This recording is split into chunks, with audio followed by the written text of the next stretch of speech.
지금 시각 7시 20분입니다. KBS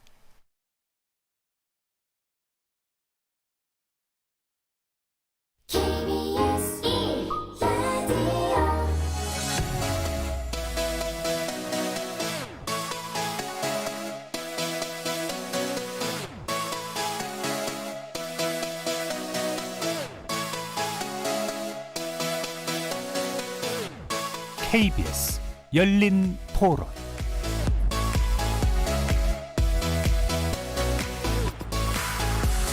안녕하십니까. KBS 열린 토론 정준희입니다.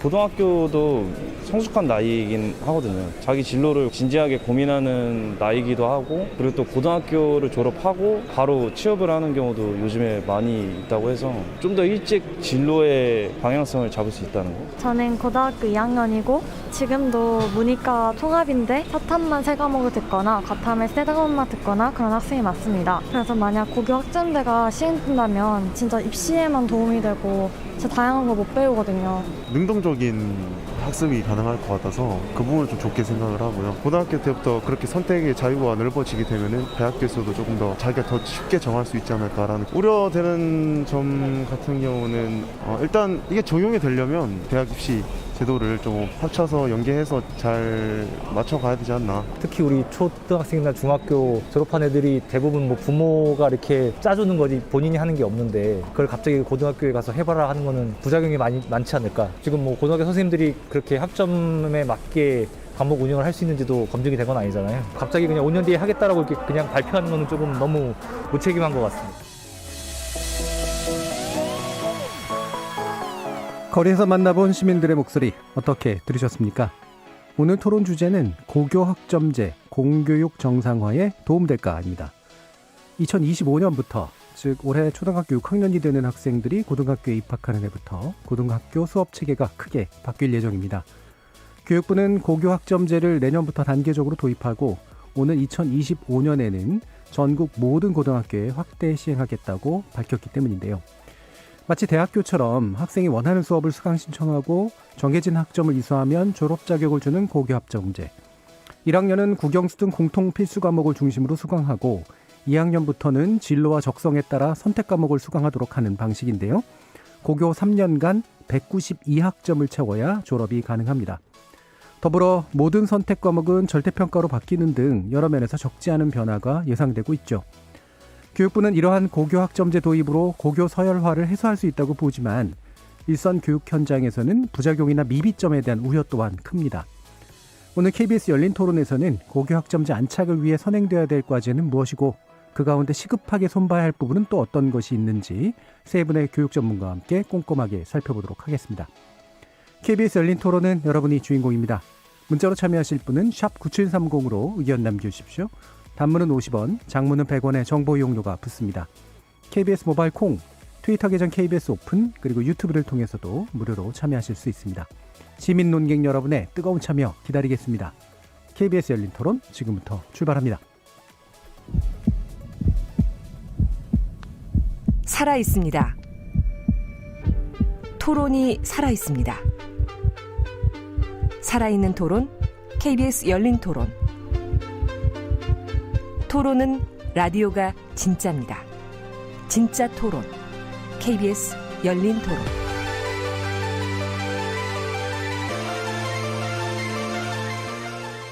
자, 오늘 토론 원래 세 분이 참여하시는데요. 일단 두 분 먼저 소개시켜 드리도록 하겠습니다. 경일관광고 이문영 한국교원단체 총연합회 부회장 나오셨습니다. 예, 안녕하십니까. 자, 그리고 하나고 전경원 선생님 함께 하셨습니다. 네, 안녕하세요. 자, 고교 학점제 많이 알듯 모르듯한 그런 측면들이 좀 있을 것 같은데 일단 2025년부터 전면 시행한다라고 하는 그런 방침이 이제 명확히 된 거죠. 일단 두 분 어떻게 보시는지 전체적인 평가 먼저 좀 들어보고요. 구체적인 내용들은 뒤에 가면서 좀 더 짚어보도록 하겠습니다. 먼저 이문영 부회장님 말씀부터 들어보겠습니다. 예, 이 고교 학점제를 한마디로 정의하면 학생이 진로에 따라 과목을 선택하는 제도, 이 기본 취지에는 많은 선생님들이 공감을 하고 계신 것 같아요. 근데 이제 고교 학점제의 전반적인 변화를 보면 교육과정, 학사 운영, 교원 조직, 그다음에 학교의 공간, 이 학교 전반적인 문화 등 전 분야에 걸친 변화와 그 변화에 대한 준비가 이루어졌을 때 그 취지를 충분히 살려나갈 수 있다. 근데 우리가 한 가지 고민해야 될 것이 과연 이러한 변화에 대한 준비가 현장에 제대로 되어져 있는가를 고민을 먼저 해봐야 되지 않을까 생각을 합니다. 예. 일단 그 변화는 당연히 오는 것인데 그 변화에 대한 준비가 현장에 이제 갖춰져 있는가 이 부분이겠죠. 아마 그런 말씀을 주신 이유는 변화에 대응하기 아직은 좀 부족한 측면이 있다고 보시는 게 있는 것 같아요. 예, 그렇습니다. 예, 알겠습니다. 자, 그럼 정경원 선생님 말씀 들어보겠습니다. 우선은 이제 현재 교육 과정을 운영하는 방식에 대해서 먼저 한번 짚어볼 필요가 있는데요. 지금의 학교는 이 산업화 시대에 표준화된 교육 과정을 운영하고 있습니다. 근데 사실 우리가 이제 미래 사회를 이야기하면서 뭐 4차 산업혁명이라든지 AI 인공지능을 얘기하고 있는데 그런 시대에 맞는 인재를 길러내기 위한 교육 과정으로서 적합한가라는 문제의식이 있었고 그래서 사실은 장기적으로는 저희가 추구해야 될 교육 과정은 학생 개인별 맞춤형 교육 과정으로 가야 되는데 크게 보면 3단계죠. 근데 과도기 지금 당장 갈 수가 없으니까 제한적이지만 학생의 선택의 폭을 넓혀놓는 것이 이 고교 학점제거든요. 네네. 그러면 고교 학점제에서 우리가 멈출 것이 아니라 그 이후에는 개인별 맞춤형 교육 과정으로 가야 되는 그 어떤 전체적인 로드맵의 설계를 가지고 이 학점제에 대해서 접근해야 된다는 관점에서 보면 전체적인 흐름은 고교 학점제가 필요하고 불가피한 어떤 선택이고 바람직하다. 다만 말씀하셨듯이 준비 정도가 어느 정도 돼 있는가는 우려되는 지점도 있다. 이렇게 평가할 수 있습니다. 그러니까 이 고교학점제라는 게 일종의 중간 종착지 내지 뭐 이런 것들이 아니라 더 먼 게 이제 개인별 맞춤형 교육이라고 하는 좀 더 원대한 계획이 있는데 그 고교학점제는 그럼 거기에 어느 정도까지 좀 가까이 가 있는 거라고 보세요? 일단 한 중간 정도는 온 것 같아요. 중간 왜냐하면 정도는. 그 학점제라는 것 자체가 요구하는 수업의 규모 자체가 뭐 20명 이하 정도가 적당하다고 보고 있고 그래서 현재 뭐 과밀학급 같은 경우도 굉장히 많은데 학점제가 적용되면 어쨌거나 학급당 학생 수가 훨씬 줄어야 되고 또 학생의 수강 신청에 의한 선택형 교육 과정이 운영되기 때문에 이것을 토대로 해서 더 발전했을 때는 이제 개인별로 맞춤형 교육 과정으로 나가기 위한 한 중간 단계 정도라고 평가하고 있습니다. 그러면 아까 이문영 부회장님도 이 부분에 대해서는 어느 정도 동의하시나요? 저는 그러니까 중간 과정이라는 부분엔 동의를 중간에는 하고 맞는데. 그런데 지금 이 진척도는 이제 초기 단계다. 이제 학생들에게 선택권을 부여해 준다라는 측면에서 굉장히 긍정적인 부분은 있으나 여전히 이 학생들에게 선택권을 부여해 줄 때 아까 현장에서 여러 시민들의 의견으로 들리는데 그 시민들의 의견도 역시 마찬가지로 이게 굉장히 불안한 요소들이 많이 있다는 거죠. 아직 학생들이 준비가 되었을까? 또는 학교 선생님들은 준비가 되었을까?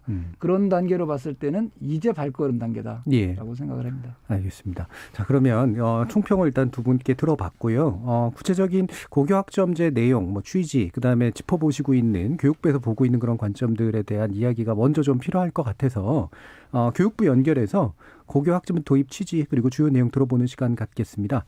이상수 교육부 학교혁신지원실장님 연결하겠습니다. 안녕하세요. 네, 안녕하세요. 이상수입니다. 네, 감사합니다. 고교학점제 도입 취지 설명 좀 부탁드릴게요. 네, 뭐 잘 아시는 바와 같이 인공지능 등 4차 산업혁명으로 인해서 사회 변화도 급속하게 일어나고 있고 새로운 역량도 요구되고 있고요. 또 학령 인구 급감에 따라서 이제는 학생 한 명 한 명, 국민 한 명 한 명의 역량이 굉장히 중요하기 때문에 학생마다 자신이 가진 적성에 맞는 진로를 찾아주고 자기주도적으로 성장할 수 있도록 도와주고자 학점제를 도입하게 되었습니다. 일단 자기주도적인 측면들, 그다음에 시대 변화에 맞춰서 개인별 역량 강화의 관점에서 도입하게 됐다라고 말씀 주신 건데, 자, 내용을 대충 이제 보니까 일단 190학 이학점 이 수로 요건이네요. 그다음에 기타의 이제 고교학점제를 구성하는 골자랄까 이런 것들이 좀 있지 않겠습니까? 네. 근데 크게 보면 이제 첫 번째로는 학생 진로에 따라서 스스로 교육과정을 설계하고 과목을 선택해서 수업을 듣도록 하고자 하는 것이고요. 그러다 보니까 지금까지는 204단위 학점으로 따지면 204학점을 들었는데 아이들마다 다양한 과목을 선택하게 하려면 공동교육과정도 운영해야 되고 지역사회와 연계해서 삶과 연관된 역량을 키우는 수업도 해야 되고 그러다 보니까 공강 시간도 필요하고 그래서 저희가 학습량을 204단위에서 192학점으로 일정 정도 줄이면서 아이들이 다양한 선택과 스스로 공부할 수 있도록 하는 방안을 마련한 것이고 예. 두 번째로는 교육에 있어서 이 국가 책무성도 좀 강화해서 일정 수준 40%의 성취율을 도달하지 못하는 학생에 대해서는 국가가 어느 정도 보충 지도를 해줌으로써 학생들이 누구나 일정 수준 이상에 도달하는 역량을 갖출 수 있도록 그렇게 해줄 내용을 가지고 있습니다. 예, 일단 전반적으로는 단위 조정이 좀 하향되는 거고, 네. 그다음에 이제 40% 이상의 수준에는 누구나 다 도달할 수 있도록 보충적인 과정까지 포함하고 있다라는 그런 말씀이신데, 네. 그러면 예를 들면 뭐 저기 보통 학급이라는 게 있었고, 그다음에 담임 선생이 있고 막 그렇잖아요. 네. 근데 이 부분은 어떤 식으로 변화가 좀 있나요? 네, 지금은 이제 한 반에 담임 선생님이 한 20명에서 30명 넘는 학생들을 지도를 해주고 있었는데 앞으로는 소규모로 한 10명 내외 정도로 선생님들이 학생들의 진로에 대한 상담이라든가 미래에 대한 그 코칭이라든가 교육 과정을 이수하는 부분들을 지도해 줄 수 있도록 그렇게 단임제도도 일부 변화를 가져가려고 생각하고 있습니다. 예. 그럼 이게 이제 일정은 일단 2025년에 전면 시행인데 그게 전면 시행이라는 건 부분 시행이 그 앞에 있다는 얘기잖아요. 네. 그럼 어떤 식의 이제 단계를 밟게 되는 건가요? 예를 들면 이제 저희가 그 학점제를 도입하게 되면 우선 평가에 있어서는 일정 정도 수준에 도달했느냐를 보는 성취평가제를 도입해야 되는데 예.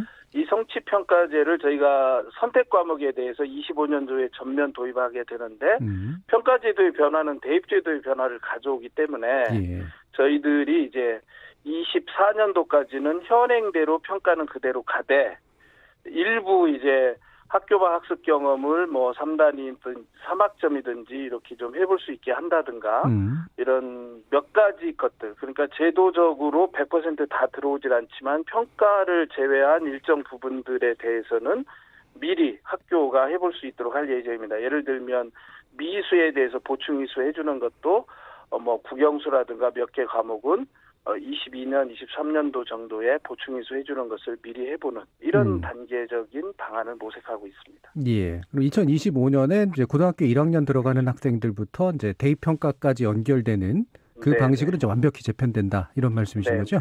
네. 자, 그럼 이제 지금까지는 그 내용을 좀 들어봤고요. 몇 가지 좀 우려하시는 부분들 주변에서 이런 것들을 좀 짚어봐야 될 것 같은데. 가장 크게는 일단은 이제 시설 문제 이런 것들이 좀 큰 것 같아요. 아무래도 이제 그 강의실이라고 불러야 될지 모르겠습니다만 그런 것들이 충분히 확충돼야 될 텐데요. 네. 그래서 이제 새로운 역량을 키우기 위해서는 뭐 토론 수업을 한다거나 프로젝트 수업을 한다거나 이런 다양한 방식의 수업이 필요하기 때문에 그런 시설 학교의 교실을 다양화하고 또 공간의 크기도 이제 달라지게 됩니다. 그리고 학교 안에서 아이들의 삶의 질도 중요하기 때문에 뭐 카페를 만들어 준다거나 쉬는 공간 또는 공연 공간 이런 걸 만들어야 돼서 그렇죠. 저희가 지금 그린 스마트 미래학교를 올해부터 시작하고 있는데요. 이것과 연계해서 공간 혁신을 대대적으로 시행하고자 하고 그 계획이 이제 올해부터 추진이 되게 됩니다. 그럼 대략 한 4년이면 그런 것들이 어느 정도 완공이 될 수 있다 이렇게 보시는 건가요? 예, 저희는 뭐 그렇게 그 그린스마트 미래학교뿐만 아니라 학점제 별도 예산을 도입해서도 그런 교과 교실이나 이런 것들을 마련해 주는 작업을 지금까지도 일정 정도 해왔고 연구학교 같은 경우는 일정 정도 그런 공간이 확보되어 있고 앞으로 이제 4년 동안 그렇게 공간을 마련해 갈 생각입니다. 예. 그리고 또 교총에서 지적하고 있는 게 이제 교사 수급 문제잖아요. 네. 이 부분도 좀 대책이 좀 있으신가요?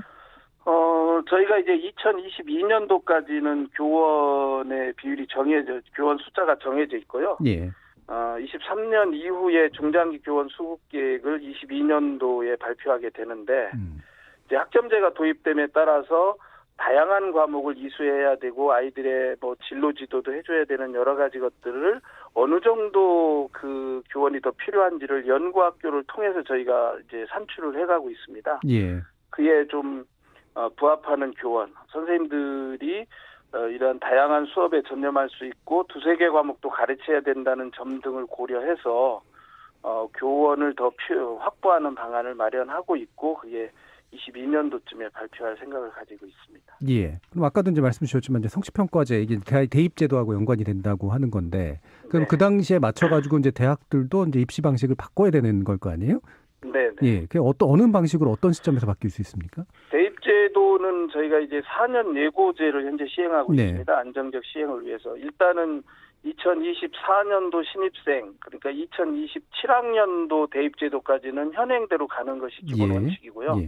25년도에 신입생이 되는 학점제를 첫 적용받는 학생들은 28년도 대입에서 시험을 보기 때문에 24년 2월까지 저희가 대입제도를 확정하게 됩니다. 그래서 현재 고교 학점제 취지에 부합하는 대입제도의 방향에 대해서 올해 연구를 시작을 했고요.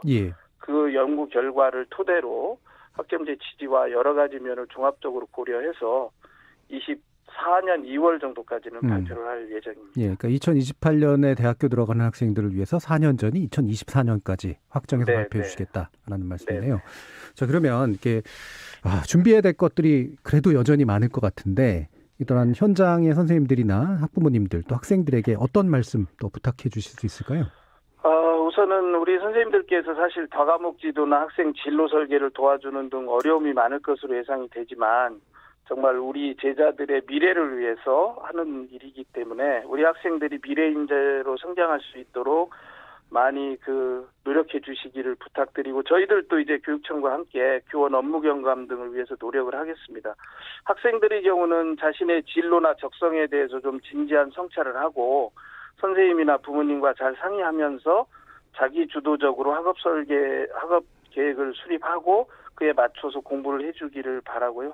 우리 학부모님들께서도 이제 미래 사회에 우리 자녀들이 어떤 인재로 성장하면 좋은지 그런 고민들을 학교와 함께 하고 자녀들이 좋아하고 잘할 수 있는 분야를 적극 공부할 수 있도록 그렇게 함께 노력해 주시기를 부탁드리겠습니다. 예, 알겠습니다. 오늘 말씀 잘 들었습니다. 그동안 여러 가지 말씀 주셔서 감사하고요. 이상수 교육부 학교혁신지원실장님 함께했습니다. 감사합니다. 네, 감사합니다. 저희 일단 교육부의 구체적인 좀 설명을 좀 들어봤고요. 그동안은 휘봉고 안혜정 전국교직원 노동조합 서울지부 참교육실 학교혁신국장님 참여해 주셨습니다. 안녕하십니까? 안녕하세요. 자, 이제 그러면 이제 1부에서는 대략 한 두 가지 영역 나눠서 한번 말씀을 좀 나눠볼 것 같아요. 일단은 취지 측면에서 흔히 말하는 장점이라고 얘기되는 부분들이 실제로 그러한가라는 부분하고 그다음에 여러 가지 현장에서 지적하는 우려점들에 대해서 실제로 또 어떠한가라는 부분을 일단 나눠볼까 싶은데요. 첫 번째로는 공교육 정상화에 도움된다. 이제 이거잖아요. 기본적으로 아무래도 학생의 선택권이 좀 높아지고 사교육에서 이걸 일일이 다 받침해 줄 게 분명히 어려울 거기 때문에 결국은 공교육 위주로 굴러갈 수밖에 없다. 이제 이런 논리인 것 같은데 이 부분에 대해서 어떻게 생각하시는지요? 이미연 부회장님 먼저 말씀 드려볼까요? 어쨌든 교육을 정상화시키겠다라는 차원으로 지금 이야기가 되는 측면도 있고 아까 말씀드린 대로 학생이 자기주도적으로 학습할 수 있는 능력 그다음에 개인별 역량을 최대한 강화시키겠다는 능력 이런 부분을 이 제도의 핵심이라고 볼 수 있는데 사실 저는 좀 공교육 정상화에 과연 도움이 될까라는 부분은 그렇게 긍정적으로 보진 않습니다. 왜냐하면 어쨌든 각 학교마다 자기 나름대로의 선택 과목을 추구해 나갈 것입니다. 이제 학교가 지금 저희 지역에 있는 학교들 대부분의 학교들이 다 평준화되었다고는 하나 여전히 학교별 서열화가 진행되고 고착화됐다고 해야 되죠. 고착화되어 있는 상태이고 그런 학교들마다 여전히 교육과정을 편성하고 운영하는 학교는 대학 입시제도에 맞춘 그런 교육과정을 운영할 것이 뻔하고 그에 따라서 과연 그리고 또 학생들 자체도 굉장히 학생들이나 학부모나 어떤 과목을 선택하는 것이 대학 입시에 유리할 것인가를 먼저 고민하는 모습들을 상당히 많이 봤어요. 그래서 과연 이것이 공교육 정상화에 그런 영향을 많이 줄 것인가라는 데는 다소 회의적인 부분이 있습니다. 그러면 이제 공교육의 교육적 정상화의 문제도 있을 테고 사교육이 끼어들 수 있는 여지의 문제도 있을 텐데 사교육 부분에 있어서 영향력 감소 부분은 어느 정도 좀 동의하시나요? 어떻습니까? 그 부분은 약간은 동의할 수는 있지만 역시 우리나라의 그 사교육의 발빠른 움직임을 과연 이렇게 무시하는 게 아닐까. 굉장히 빠른 속도로 아마 따라올 분명히 적응할 거다. 합니다. 알겠습니다. 자, 그러면 비슷한 내용에 대해서 안혜정 선생님 말씀 한번 들어볼까요? 저도 이제 공교육 정상화를 위해 이런 여러 가지 연구들이 진행이 됐고 그다음에 이제 다양한 방안들이 이제 어저께 발표에 보면 보완된 것도 사실입니다. 예. 그러나 이제 조금 걱정이 많이 되는 건 이제 선택을 한다는 것 자체가 학생들이 수업에 굉장히 더 열의를 가지고 적극적으로 참여할 수 있는 되게 중요한 전제처럼 자꾸 얘기가 되는데 예. 제가 학교 현장에서 느끼는 것은 선택 자체가 만사를 다 해결해 주는 건 아니라는 그런 걸 많이 느끼거든요. 실제로 2015 개정 교육과정이 지금 고등학교에서 3학년까지 실제로 운영이 되고 있는데 아이들이 선택하는 것이 또 자신의 흥미와 적성에 맞게만 되는 것도 아니고 많이 네. 왜곡되는 현실이고 또 선택을 했다고 해도 그것이 교수학습 방법의 개선이나 아니면 수업 디자인의 어떤 심사숙고가 뒤따르지 않으면 결국은 아이들이 흥미를 잃고 만족하지 못하고 이런 현상으로 나타나기 때문에 과목 선택을 많이 늘리는 것만 그 공교육 정상화의 길이인 것처럼 얘기하는 것은 조금 위험할 수 있다 이렇게 말씀드릴 수 있고요. 와투런도 굉장히 중요하지만 하우투런이 굉장히 중요하다. 그래서 아이들이 정말로 질 높은 배움을 추구하고 거기서 미래 역량을 키우는 것은 꼭 과목을 다양하게 펼쳐놓고 거기서 선택해야지 그런 능력이 키워지는 건 아니고 아까 이제 그 인터뷰에서도 말씀하셨는데 프로젝트 수업을 한다든가 학생 중심의 참여 수업을 한다든가 이런 다양한 교수학습 방법의 개선을 통해서 실은 아이들의 협업 능력이나 의사소통 능력이나 또 그 자기주도성이나 이런 것들을 굉장히 살려줄 수 있거든요. 그래서 교수학습 방법의 개선 측면이 굉장히 중요합니다. 근데 이제 그거를 만들어내는 게 굉장히 힘이 드니까 또 시간이 많이 걸리고 노력이 많이 드니까 이제 이렇게 선택을 하는 것으로 그런 방향을 지금 몰아가고 있는 것 같아서. 그러니까 선택을 넓혀주는 것만으로 교육의 질을 높일 수 없다. 결국은 어떻게 가르치느냐의 문제로 다시 귀결된다. 그런 문제 되게 중요하다. 예. 이렇게 말씀드릴 수 있습니다. 그러면 정경원 선생님은 어떠십니까? 네, 저도 지금 안혜정 선생님 말씀하셨듯이 질적인 어떤 수준이 좀 향상되지 않으면 한계는 분명히 있다 이렇게 말씀을 드리고 싶고 동의하고요. 또 한편 이제 그러나 이제 이것이 우리가 질적인 개선을 전제로 해서 보면 기존의 방식과 좀 달라지는 점을 이제 주목해 보면 어떤 것들이 나타날 수 있냐면, 그러니까 표준화된 교육 과정에서는 동일한 과목을 전체 학생이 다 같이 듣잖아요. 그리고 상대평가를 하다 보니까 이 점수에 의해서 학생들이 석차로 이렇게 서열화가 생길 수밖에 없는데, 예를 들면 이제 학생들이 수강 신청에 의해서 선택을 한 교과목을 듣게 되면 어떤 동일한 기준으로 학생들을 점수로 서열하기가 참 어려운 구조가 되는 거죠. 그러면서 이제 절대평가가 갖고 있는 의미와 이러한 평가 방식이 결합이 되면 기존의 상대평가 시스템을 아예서 표준화된 교육과정을 모든 학생들이 선택의 여지 없이 같이 듣는 이런 지금의 어떤 학교 분위기와 문화에서 상당 부분은 변화의 어떤 물꼬가 트일 거다. 이렇게 예상을 하고 있습니다. 그나마라도 한 걸음 진전하는 그런 효과는 분명히 좀 있다. 아까도 결국 최종 단계로 가기 위한 중간 단계이기 때문에 일정한 장단점과 함께 간다라는 말씀하고도 취지가 비슷한 것 같은데요. 그럼 또 한 가지 이제 고교 서열화 문제인데 저는 모르겠습니다. 이게 제가 개인적인 의견을 낼 부분은 아니긴 합니다만 수업을 선택하게 한다고 해서 대학 서열이 없어지지 않는데 수업을 선택한다고 해서 고교 서열이 없어질까 사실 이게 너무나 자동적인 생각이 들거든요. 어떠세요, 정경원 선생님? 고교 서열화, 사실은 고교 학점제는 고교 서열화가 해체되는 것을 전제로 설계된 프로그램이라고 봐야 되는 거예요. 아예 전제 조건이 그거다. 그래서 사실은 아마 정부도 문재인 정부에서 고교 서열화를 해체하겠다는 약속을 했었는데 이걸 이제 다음 정부로 미룬 상태인데 2025년이면은 사실은 이미 시행령을 대통령령을 개정했기 때문에 자사고나 이제 특목고는 이 설립 기반 자체가 없어지는 거거든요. 그래서 이 제도가 지금 도입되는 게 현재 초등학교 6학년 학생들이 고등학교 1학년이 되는 2025학년도거든요. 그럼 그때가 되면 지금의 상황으로 보면 사실은 이제 고교가 평준화된다는 걸 전제로 이 제도를 우리가 받아들이고 있는 거기 때문에 제도적으로는. 그래서 오늘도 보면은 일부 이제 자사고에서 이 소송에서 또 이기고 그랬잖아요. 이런 것들이 아마 그 과정에서 나타날 수밖에 없는 과도기적 현상이라고 보고요. 이제 25년이 되면은 사실은 이제 고교 체제 자체가 일반고 중심으로 다 전환이 된 걸 전제로 할 때는 고교 학점제가 원만하게 이렇게 출발할 수 있는 토대는 된다 이렇게 예상을 하고 있습니다. 그러면 그러니까 형식적인 서열은 뭐 제도적으로는 폐지가 되는데 아마 이제 뭐 이른바 학군이라든가 이게 사람들 마음속에 들어가 있는 서열들은 잔존할 가능성들이 꽤 있어 보이는데 어떻게 보십니까, 임 회장님? 예, 아까도 말씀드렸던 건데요. 이미 서열화가 고착화된 상황에서 이거 부수는 거는 제가 보기에는 현실적으로 불가능하다. 결국은 제도라는 것을 자꾸 마련해서 그거를 부수려고 한다고 해서 이게 부서질까? 그렇지 않다는 거죠. 그러니까 아까 우리 안희정 선생님인가요? 예. 네. 말씀하셨듯이 교사가 어떻게 가르칠 것인가 이 고민이 가장 큰 부분이어야 되는 거. 예. 그런데 굉장히 동의를 해요.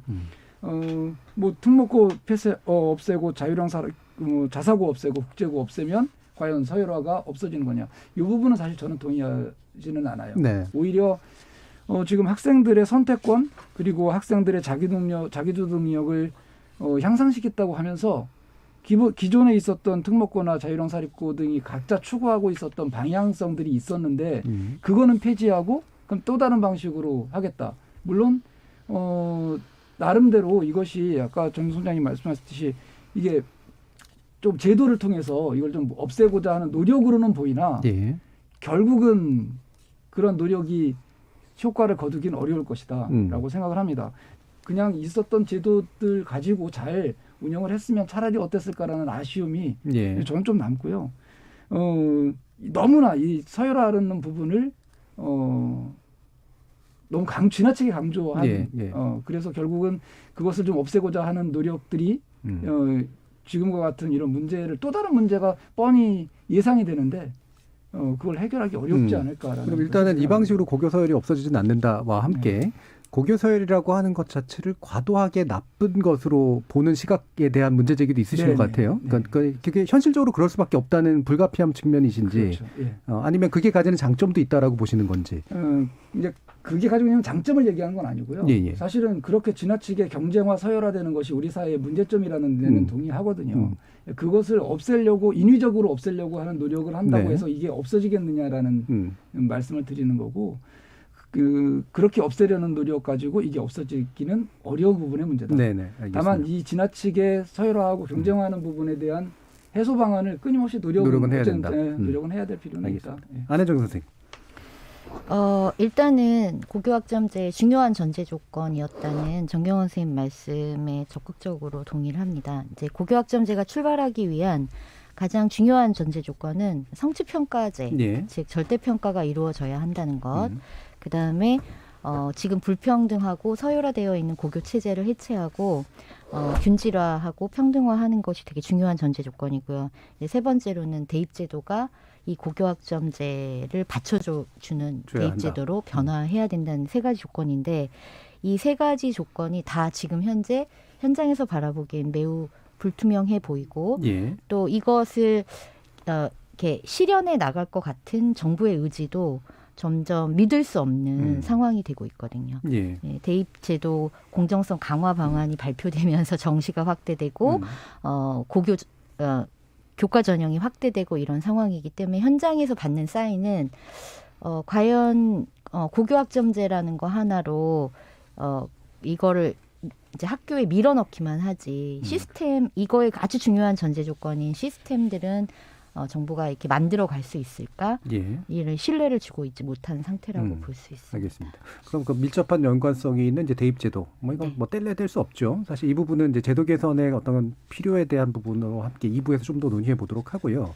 그럼 이제 우려점에 대해서 좀 전반적으로 짚어야 될 것 같은데 일단은 시범학교 운영에 임은영 부회장님이 좀 참여하신 상태잖아요. 경험을 좀 나눠주시죠. 이게 일반화되기 좀 어려운 부분은 먼저 전제 조건으로 말씀드리겠습니다. 왜냐하면 저희는 특성화고등학교거든요. 일반계 고등학교가 아니고 관광고죠. 특성화고등학교에서 이거를 이제 저희가 선도학교를 운영을 하면서 학생들에게 선택의 폭을 넓혀준다라는 취지는 사실은 저희는 좀 어려웠어요. 왜냐하면 기본적으로 이미 학생들이 자기네 학과를 선택하고 들어온 상황이었기 때문에 조금 문호를 개방해준다라는 측면으로 그렇게 접근을 했었는데 1학년 과정 가운데는 선택 과목이 없어요. 그래서 1학년 지금 신입생들이 들어와서 저희가 지금까지 이 선도학교를 운영하면서 한 것은 학생들이 어떤 자기의 적성을 살릴 수 있을 것인가 예. 그 부분을 초점을 맞췄고 전체 선생님들의 동의를 얻어나가는 게 굉장히 어려운 부분의 문제이기는 했습니다. 그래서 선생님들이 저희가 뭐 교총에서 선생님들의 의견 설문조사도 쭉 해봤는데 긍정적으로 보는 부분도 있고 부정적인 부분들이 있는데 가장 큰 문제점은 뭐였냐면 교원 수급 문제였어요. 예. 어쨌든 다양한 과목이 만들어질 텐데 이 다양한 과목을 다 소화시킬 수 있는 선생님들이 확보될 수 있는가라는 부분이 가장 큰 문제였고 그것은 지금 현재로는 준비가 안 돼 있다. 예. 학생들에게 자칫 잘못하면 우리가 학생들을 가르치는 교육의 질이 좀 떨어질 수 있는 부분의 문제점도 내포하고 있다라는 것이 가장 큰 문제였고 두 번째 아까 말씀드린 공간의 문제. 예. 학생들이 수업할 수 있는 충분히 그 가운데서 토론하고 협업하고 할 수 있는 그런 공간이 마련되어 있는 교실이 아까 그 실장님 뭐 장수장님 말씀하셨지만 그린 스마트 학교. 예. 예. 그게 아직 현실 저희 선도학교임에도 불구하고 저희도 그런 공간이 마련되어 있지 않아요. 예. 예. 그리고 그런 예산 지원도 전혀 마련되어 있지 않습니다. 실제로 저희가 선도학교를 통해서 예산 지원받은 것은 프로그램을 운영하는 프로그램 운영비라든가 학생들을 상담할 수 있는 상담 비용이라든가 이런 거였거든요. 예. 그랬을 때 과연 이런 부분이 단기간 앞으로 몇 년 안 남았는데 예, 단기간에 시행될 수 있을까라는 부분은 굉장히 큰 문제점이라고 생각합니다. 예, 저도 아까 그래서 질문을 던졌던 건데 이게 학교의 건물 자체가 대단히 제한적인데 새 건물을 짓는 거는 시간적으로 굉장히 어렵고 그러면 그 안에 이른바 파티션을 나누는 방식으로 하겠다는 건가? 이게 4년 안에 구현이 가능한가? 근데 이런 물리적인 어떤 의문점 같은 것도 좀 들더라고요. 안혜정 선생님도 현장에서 계시니까 이런 방금 지적하신 이런 시설 문제, 그 다음에 이제 교사 수급 문제. 확실하게 좀 우려할 만한 부분이라고 보시나요? 네. 여기 이제 종합추진계획에 보면 그 선도학교 운영했던 아주 모범적인 사례들이 많이 소개가 되어 있는데 그 특히 갈매고 얘기를 들어보면 갈매고는 그 멘토 담임교사제라고 해서 보통 25명 한 학급인데 그걸 반으로 나눠서 13명에서 12명 사이를 한 명의 교사가 담당하고 이렇게 여러 학급을 만드는 그런 시스템을 도입을 해서 만족도가 굉장히 높다고 하더라고요. 그러면 이제 고교학점제가 시행이 됐을 때 돌봄 공백이 굉장히 많이 우려가 되는데 그런 부분을 이제 보완할 수 있는 제도라고 보여지긴 합니다. 그래서 제가 그거 계획을 보면서, 그러니까 이제 내용을 보면서 우리 학교 모습을 상상해 봤습니다. 근데 그렇게 했을 때 그렇게 그 작은 담임제로 소학급을 구성할 수 있는 공간이 안 나오는 거예요. 아무리 물리적으로. 그림을 그려봐도. 그렇다고 해서 한 교실에 두 교사가 따로따로 시간을 달리해서 들어가가지고 조회를 해야 되나 그럼? 뭐 이런 생각도 해보고 그랬을 때 굉장히 공간 문제가 어려움이긴 합니다. 많이 현장에서는 그걸 걱정하고 있는 부분이 사실이고요. 실은 더 걱정은 아이들이 진로를 선택하지 않았을 때 선택의 어려움을 겪는 것이 실은 지도하는 교사로서는 가장 어려운 큰 점인 것 같습니다. 선택하지 않는다는 건 선택하기 싫어하는 건가요? 뭐 어떤 건가요? 네, 진로를 정해서 교육과정을 선택해야 대입에서도 그것이 긍정적으로 평가돼서 아이들이 입시에서 불리하지 않는데 진로를 빨리 정하는 아이도 물론 있지만 대부분의 고등학교 1학년 학생들은 진로에 대한 그 선택을 하기 되게 어려워하는 경우가 많고 고1 때 선택했다고 해도 고2 때 바뀌는 경우도 많고 심지어는 고3 때 바뀌는 경우도 많이 있어서 그 교육과정 선택을 한번 하면 다시 뒤집을 수 없는 경우가 많은데 아이들이 그것 때문에 되게 많이 두려워하고 걱정을 하고 학부모님들도 많이 걱정을 하고 이런 상태라는 것이 지도하는 교사로서는 가장 큰 우려가 되는 지점입니다. 그렇군요. 그러면 정경원 선생님은 어떠신가요?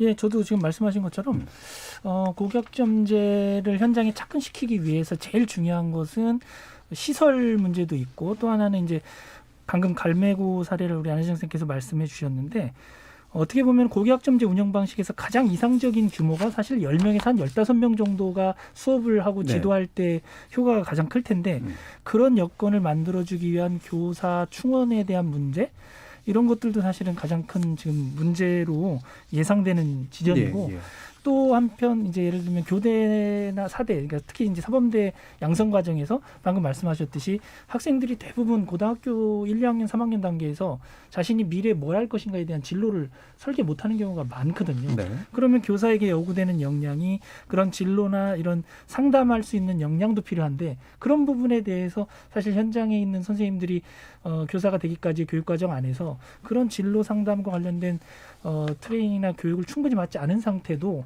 사실 이런 학생들 지도할 때 겪는 어려움으로 예. 작용할 수 있죠. 단순한 교사 수 문제가 아니라 네. 실제로 그걸 위해 잘 특화된 선생님들이 잘 훈련돼서 들어가야 되는데 네. 이 부분이 아직은 이제 부족한 부분이라는 네. 말씀이신 거죠.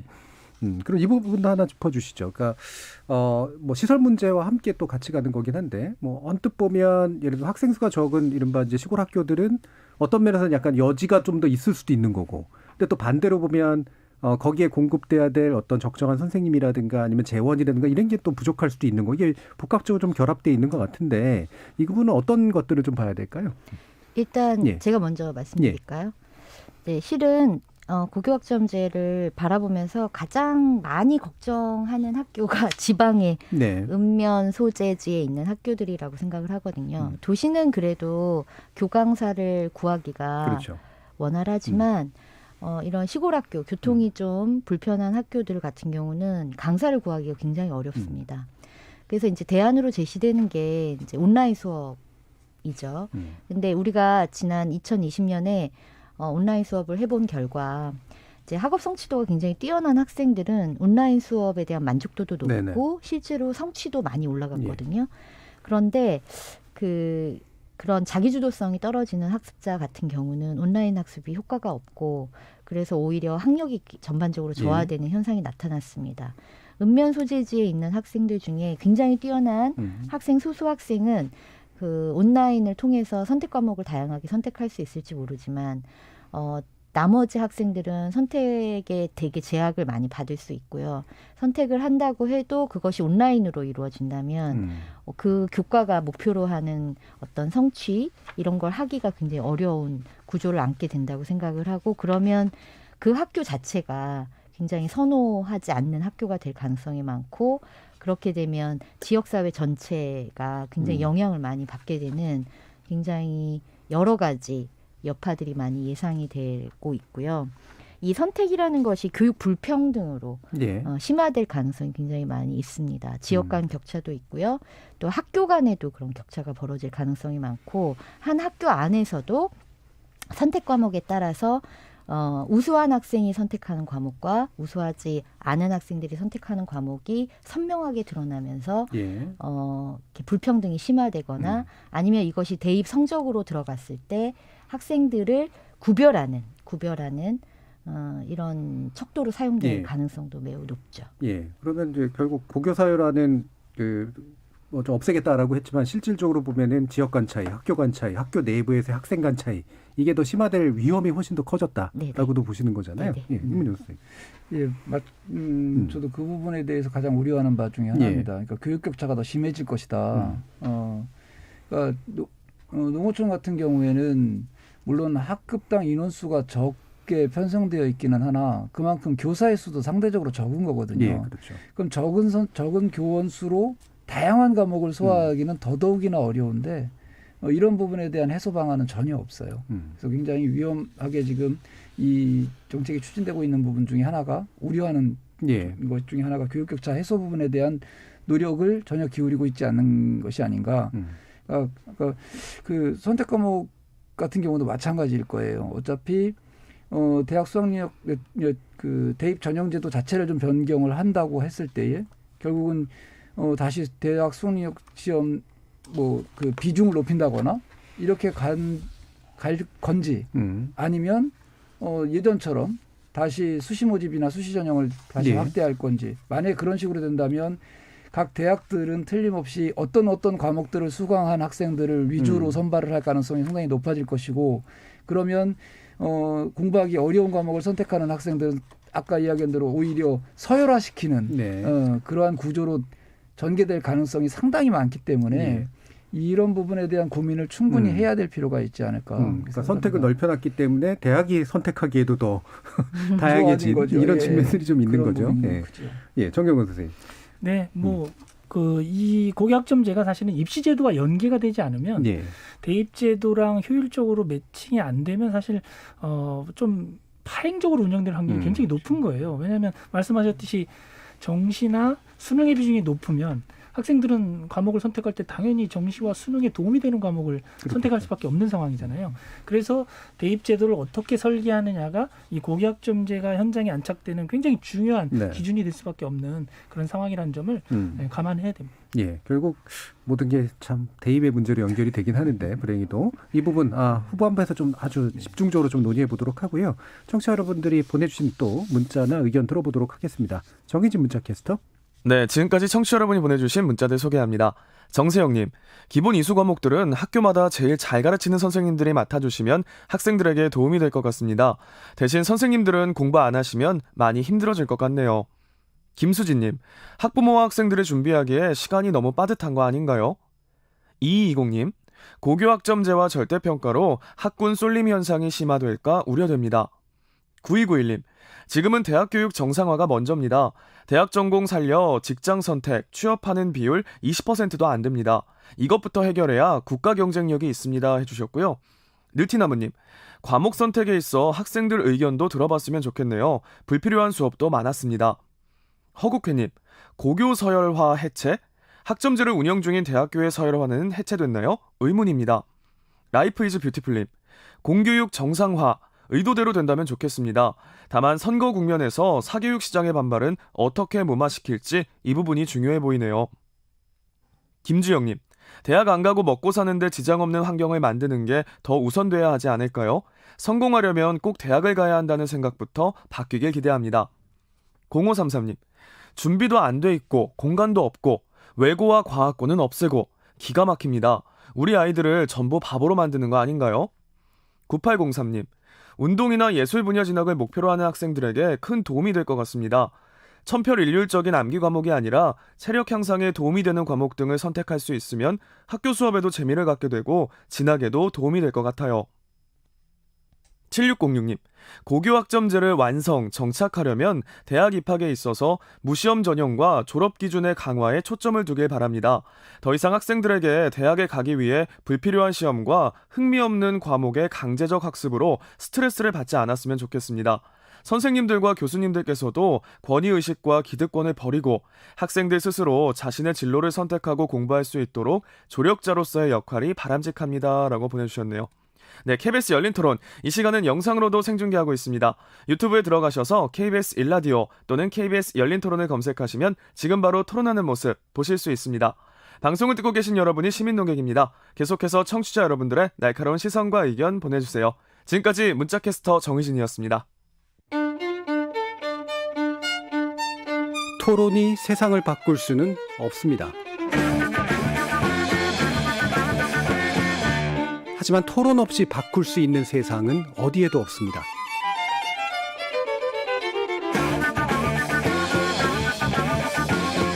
세상의 선한 변화를 갈망하는 당신. 정답이 아니라 질문의 힘을 믿는 당신. 우리 KBS 열린 토론에서 만납시다.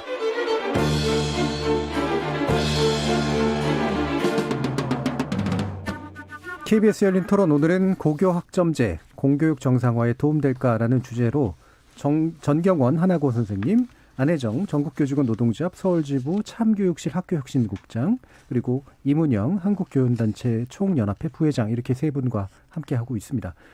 자, 대안에 대한 논의들이 좀 필요할 것 같은데요. 결국에는 입시입니다. 근데 입시제도의 변화가 수반돼야 된다라는 말에는 모두가 동의를 하시는 것 같은데요.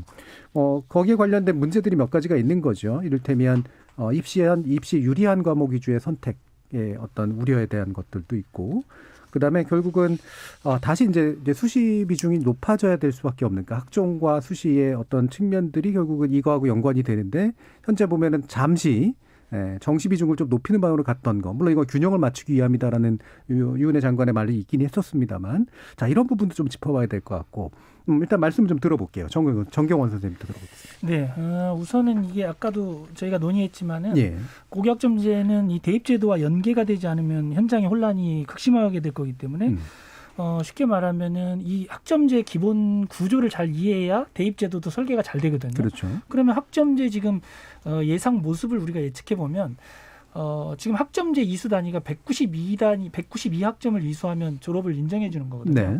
그러면 이제 교과별로 우리가 들어가서 보면 나중에 직접 설계할 때가 되면 이제 필수 이수 과목을 학교마다 지정을 할 거예요. 네. 근데 통상 보면 국어교과, 수학교과, 사회교과, 과학교과, 외국어교과, 뭐 그다음에 예체능교과 이렇게 나눠봤을 때 6개 영역에서 아마 학교 단위로 최소 이수학점을 뭐 10에서 한 12단위 정도로 설계를 할 거예요. 그렇게 되면은 학생들이 72학점은 필수로 들어야 되고 네. 나머지 102학점 정도는 이제 선택을 하게 되고 나머지 18학점은 창체 과목이거든요. 이제 그렇게 봤을 때 학생들이 공통 이수하는 이 기본에 해당하는 내용으로 수능 시험을 봐야 되거든요. 그러면 현재 수능의 난이도를 상당히 낮추지 않으면 예. 이 영향력이 고교학점제에 크게 미치는 거예요. 그래서 어떻게 보면 수능은 말 그대로 대입 수학능력 시험이듯이 이 학생이 대학에 들어가서 공부할 수 있는 능력이 되는지 정도를 검증하는 난이도로 수능을 출제하는 것이 학점제 체제 하에서 공통으로 듣는 과목 정도의 수준을 수능 수준으로 맞춰주면 학생들은 일종의 그냥 자격고사가 되는 거죠. 예. 그래서 이 정도 수준만 넘으면 대학에 들어갈 수 있다라는 정도의 신호가 가면 학생들은 과도하게 경쟁하는 시스템 속에서 지금 하듯이 이 수능에 매진하고 올인하고 이런 현상들이 그나마 이제 줄어들 수 있는 여지가 생기는 거죠. 예. 그래서 이런 점에 대해서 우리가 대입 제도를 설계할 때 고교 학점제 체제 하에서 학생들이 필수로 듣는 과목 그 정도 수준에서 수능의 지금의 경쟁이나 난이도를 낮춰주고 경쟁을 예. 완화시켜주고 절대평가로 전환해주는 것이 학점제와 대입제도의 연계가 가장 유의미한 지점이 아닌가 이렇게 판단하고 있습니다. 예. 어떻게 보세요? 이론적으로는 그럴 수도 있어요. 예. 근데 현실적으로 돌아가면 굉장히 그게 어렵다라는 거를 바로 직시하게 될 것 같아요. 왜냐하면 어쨌든 대학의 수 그리고 학생들이 가고자 하는 특정 대학의 수는 그리고 그 특정 대학의 학생 정원은 정해져 있어요. 예. 특정 대학에 굉장히 많이 쏠림 현상이 있잖아요. 아까 어느 분 지적해 주셨는데 대학에 내가 그 학과에 가서 공부를 하겠다라고 갔지만 실제로 대학과 본인의 적성과는 미스매칭되는 경우가 굉장히 많잖아요. 뭐 저희도 특성화고등학교이기 때문에 저희 학교에 들어온 학생들 상당수가 자신의 진로를 그렇게 선택해가지고 들어왔는데 그리로 안 가는 학생도 상당히 많거든요. 대학도 마찬가지로 그런 문제가 발생을 하는데 결국은 학생들의 선택 기준은 뭐였냐? 내가 이 대학을 선택하는 기준이 나의 적성에 맞춰서 그 대학을 선택하느냐? 안 그렇다고 생각이 들어요.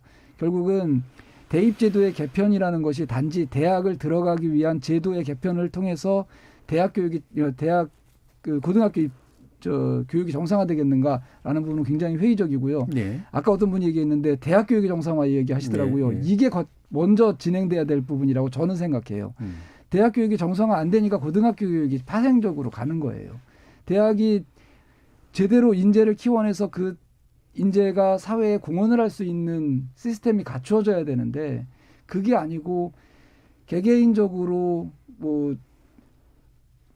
재력이면 재력 아니면 권력이면 권력 이런 부분에 너무 많이 치중을 해서 나가다 보니 결국은 대학 교육이 정상화되지 않는 가운데에서 고등학교 학생들이 선택할 수 있는 폭은 너무나 좁아졌기 때문에 그리로 많은 학생들이 몰려가게 되고 그 경쟁을 결국 몰려가게 되니까 결국은 경쟁이라는 것이 발생을 할 수밖에 없지 않나.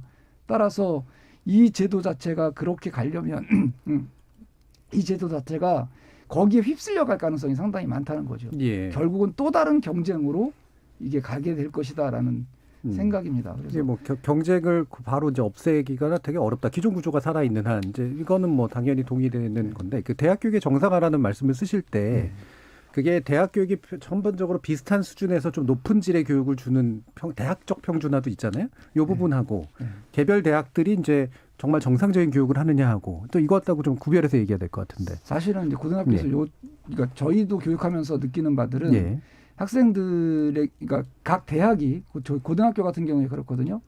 지역에 있는 고등학교들 보면 특성화 고등학교라고 해서 각 학교가 그 나름대로의 특성을 갖춰서 진행한단 말이에요. 대학도 그런 식으로 맞춰져야 되는 것이 아닌가라는 거죠. 대학의 특성화. 예, 대학의 특성화. 그래서 어느 대학에 가면 다 성공하는 것이 아니고 내가 선택하는 이 과가 가장 괜찮은 내가 진로를 선택할 수 있는 대학 예. 아니면 내가 선택할 수 있는 학과 이런 개념으로 접근이 돼야 되지 않을까. 예. 그래서 학과 중심의 선택을 할 수 있도록 대학명 중심의 선택이 아니고 예. 학과 중심의 선택을 할 수 있도록 대학 교육이 진행돼야 되지 않을까.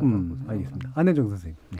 아까 이제 교육부 관계자님께서 2027년까지 지금의 입시 체제를 유지하고 28년부터 바꾸겠다. 적용하는. 예.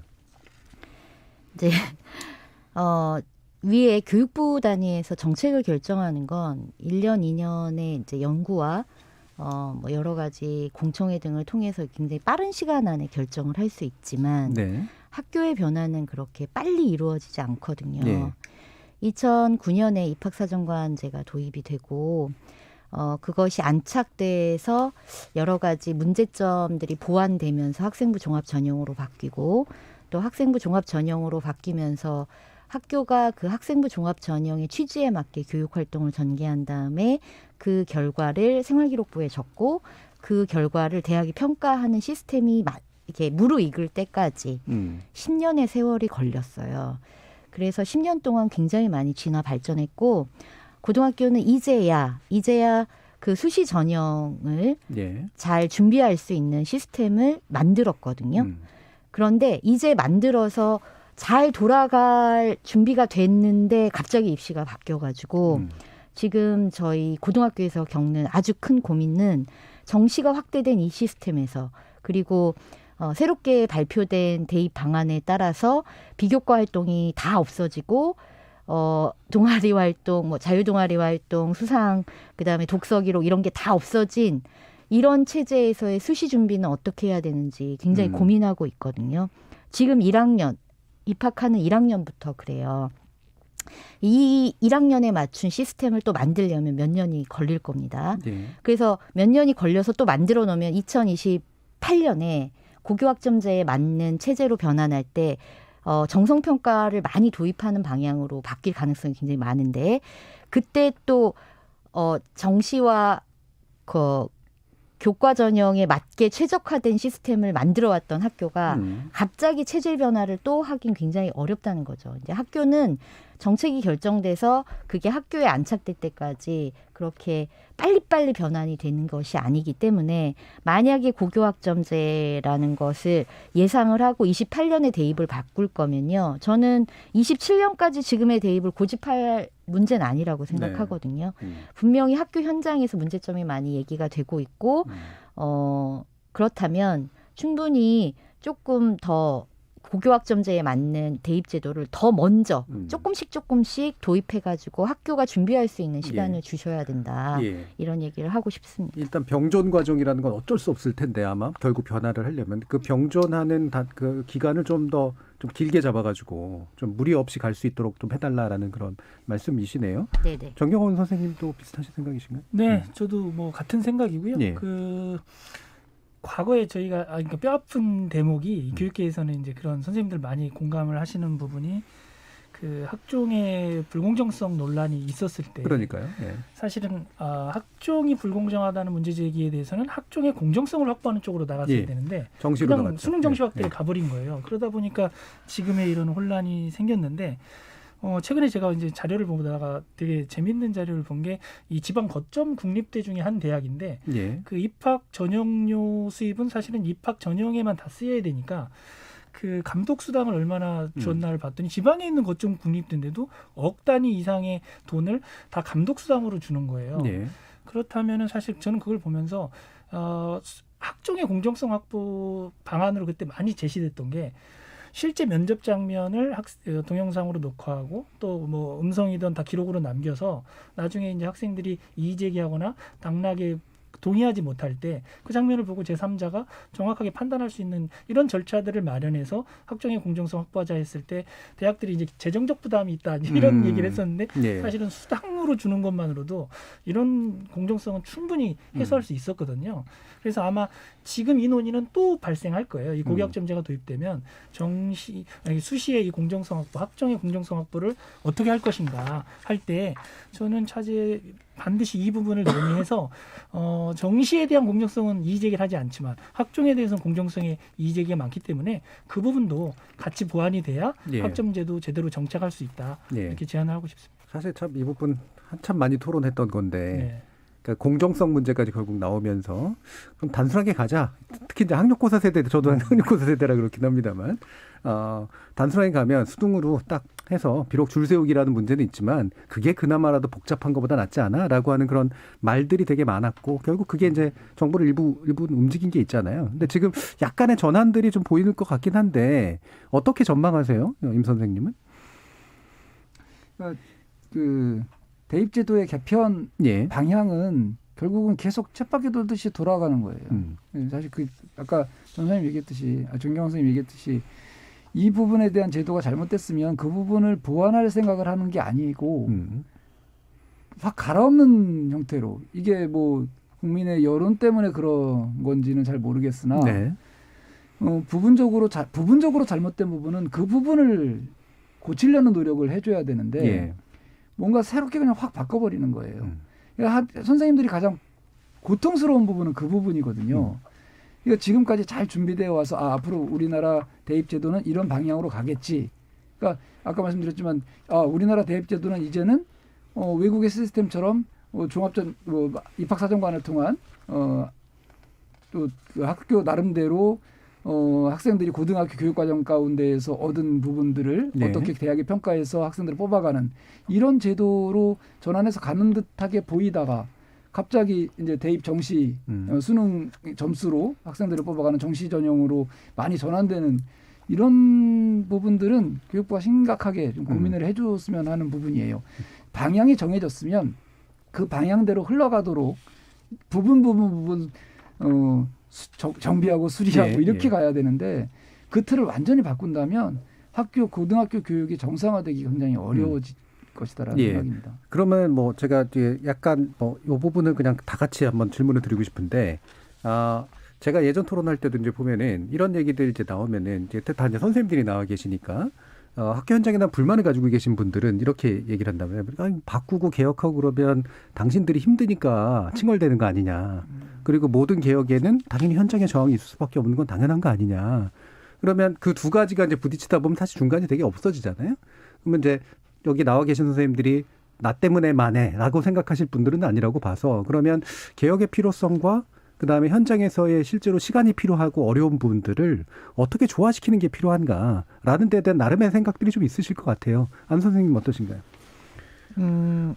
일단은 선생님들의 부담이 증가해서 노동 강도가 세지고 이런 부분은 나중 문제인 것 같아요. 선생님들이 많이 걱정하시는 건 이렇게 무리하게 정책이 탑다운 방식으로 현장이 준비가 되어 있지 않은데 강행을 하게 되면 결국은 뭐 교사는 힘들긴 하겠지만 그 교사가 힘든 것이 본질이라기보다 이런 준비가 안 된 현장에 잘못된 제도를 강행했을 때는 그 피해를 학생과 학부모가 입는다는 게 더 핵심인 것 같습니다.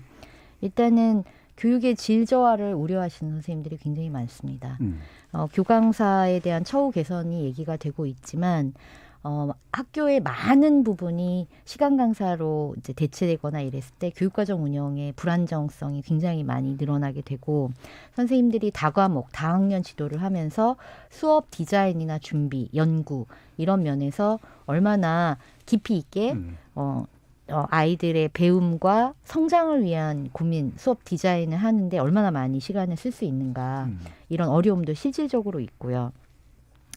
그래서 이제 고교학점제가 오면 교과 세특으로 이제 반영되는 정성평가, 교과의 정성평가가 많이 될 것 같은데 그러면 교사들이 아이들을 평소에 관찰하고 그것을 정성평가로 기록하는 부담도 굉장히 많이 늘어날 것 같은데 이런 것들을 다 한꺼번에 잘하면 좋지만 잘 되지 않았을 때 교육의 전반적인 안정성이 훼손되고 그다음에 질이 저하되는 그러면 그 피해는 학생들이 볼 것이라는 이것이 가장 큰 문제점이라고 생각이 되고요. 이거를 잘 해결하기 위한 어떤 절충안이라고 한다면 저는 과목 선택 확대를 너무 밀어붙이지 않는 것이 오히려 바람직하다. 필수를 더 키우는? 그러니까 필수하고 선택의 적정선을. 예, 적정선을 잘 유지하는 게 되게 필요하다고 생각을 하고요. 현재로서 선택이 좀 지나치게 넓다고 보시는 거죠? 예, 좀 너무 학교가 다 감당할 능력이 없는데 너무 많이 늘리는 것은 오히려 현장에 도움이 되지도 않을 뿐만 아니라 학생 학부모에게도 도움이 되지 않는다라고 생각해서 필수와 선택의 적정 유지가 되게 필요하다고 생각을 하고요.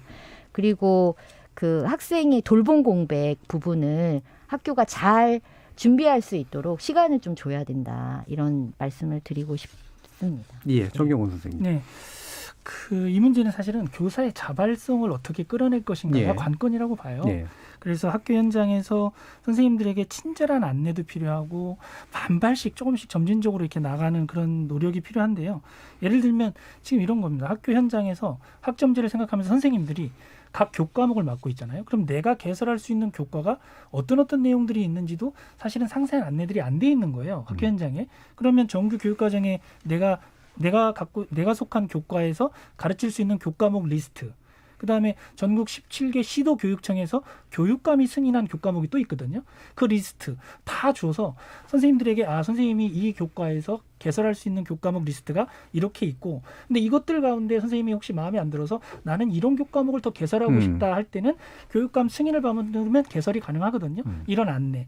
그다음에 학생들이 나는 이런 교과목을 듣고 싶다라고 했을 때 사전에 수강 신청을 받고 그것을 그 현재 있는 리스트에서 대체 가능한 교과목이 있으면 그걸 하면 되는데 학생들의 수요가 현재 가능한 교과목이 없으면 이걸 개설할 수 있는 안내 이런 것들이 체계적으로 이루어지고 점진적으로 홍보가 돼야 선생님들도 불안하지 않고 부담이 없는데, 심지어 이제 토론에 보면 어떤 선생님은 이런 말씀도 하세요. 수학과 선생님께서 고교학점제 도입되면 아니 수학 싫어하는 애들은 수학 한 과목도 안 듣고 졸업하는데 이게 말이 되냐 이렇게 얘기하시는데 아까도 말씀드렸다시피 교과목당 최소 이수 단위가 있거든요. 그래서 뭐 수학교과 싫다고 해서 안 듣고 졸업할 수 있는 건 아닌데 반드시 들어야 되는 것들이 있는데. 그래서 이제 이런 이해를 먼저 차근차근 하면서 또 현장에 친절한 안내도 필요하고 교사의 자발성을 어떻게 끌어낼 것인가, 이 부분이 학점제가 성공하는데 굉장히 중요한 관건이 된다고 보고 있습니다. 그럼 아직도 실제로 선생님들이 이해하시는 폭도 그렇게 넓지는 못한 상태인 것 같고, 그러면 약간의 편차도 좀 있는 것 같고, 그다음에 그러니까 이제 정책 자체가 좀 불투명해 보이거나 아직 불확정적으로 보이는 면도 좀 있는 것 같기도 하고, 그 면에서는 이제 자발성을 끌어내서 성공할 것이다라는 의지를 만들기가 참 어렵다는 그런 말씀이신 거잖아요. 이문영 부회장님, 이런 부분은 어떻게 생각하세요? 그러니까 이 개혁을 하면 교사가 개혁의 대상인가, 교사가 개혁의 주체인가, 이 부분을 좀 바라봐야 될 거라고 생각이 들어요. 교사가 개혁의 대상이 되는 순간 저는 교육의 질은 떨어진다고 봅니다. 교사가 교육개혁의 주체가 돼서 교육개혁을 이끌어 나갈 수 있도록 분위기도 만들어주고 제도도 만들어줘야 되는 거라고 생각을 해요. 근데 아까 정경원 선생님 말씀하신 부분하고 사실은 뭐 비슷한 말일 수도 있어요. 어떻게 하면 선생님들이 자발적으로 여기에 동참할 것인가를 끌어들이는 그런 노력들이 필요하다는 거죠. 일방적으로 너는 이렇게 해야 되니까 이렇게 따라와라는 것이 아니고 선생님들이 공감하고 이것이 정말 필요하고 학생들 교육을 위해 필요하다라고 하면 한다는 거죠. 사실은 지금까지 선생님들은 교육부의 지침이라던가 교육부가 내놓은 각종 정책들에 대해서 굉장히 수능을 잘해왔다고 생각이 들어요.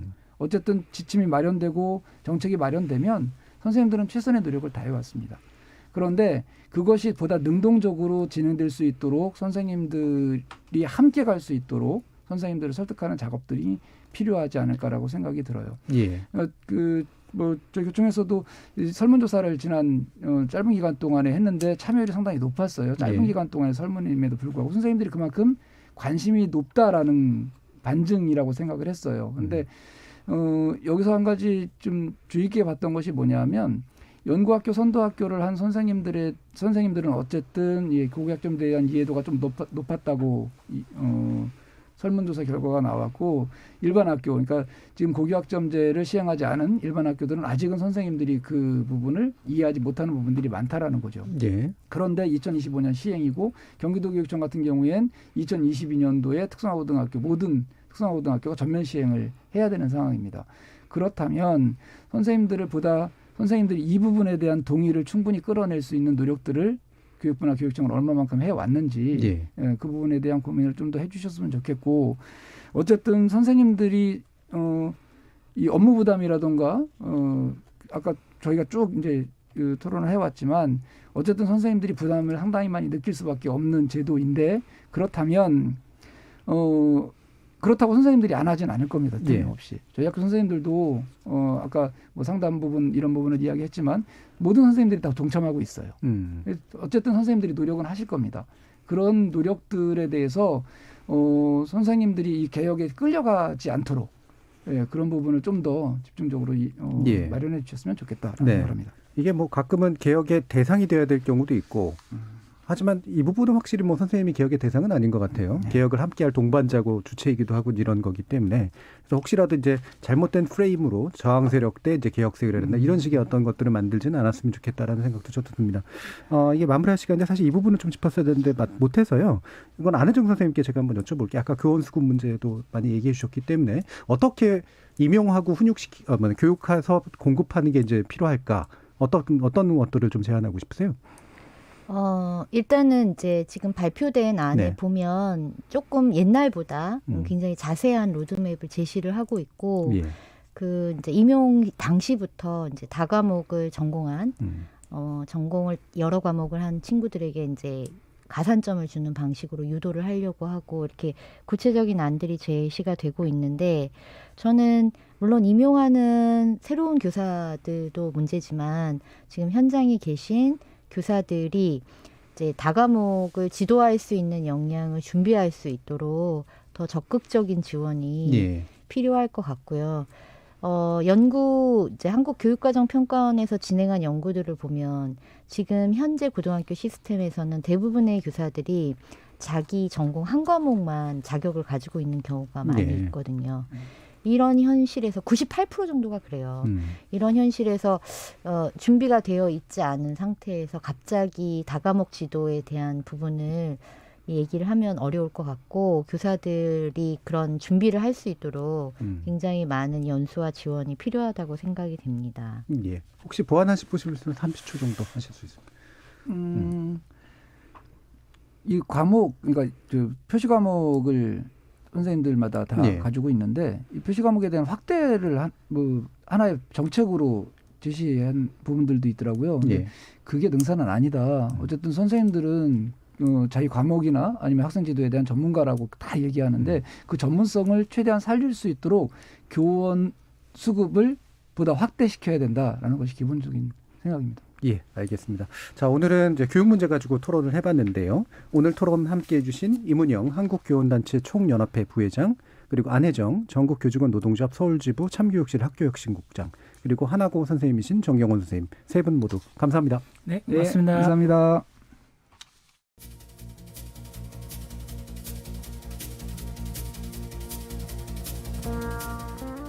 제도 개선에 관련된 사회적 논의에 참여하다 보면 졸속 추진, 현장 준비 미흡 등과 같은 말을 거의 빠짐없이 듣게 되곤 합니다. 그런데 그런 논의의 뿌리를 파보면 관련 정책에 대한 고민과 연구는 꽤 오래전부터 진행되고 있었음을 알게 되는데요. 오늘 토론한 고교학점제 역시 마찬가지입니다. 2017년에 당선된 문재인 대통령의 교육부문 공약에 포함되어 있었고요. 기초적인 논의는 1995년에 발표된 대통령 자문위원회 교육개혁안에 이미 또 존재하고 있었습니다. 흔히 백년지대계라는 말이 따라붙듯 교육정책은 정교한 고민과 점진적인 로드맵이 더욱 강조돼야 되는 건 분명하죠. 하지만 여기서는 궤도는 놓여져 있고 이 궤도를 어떻게 더 튼튼하게 할 것이냐, 그 위에 어떤 열차를 올려서 어떻게 운행시킬 것인가에 관련된 좀 더 실천적인 관점에서의 연습, 이행, 그리고 신속한 보완이 필요한 때가 아닐까 합니다. 참여해주신 시민논객 여러분들께도 감사하다는 말씀 전합니다. 지금까지 KBS 열린 토론 정준이었습니다.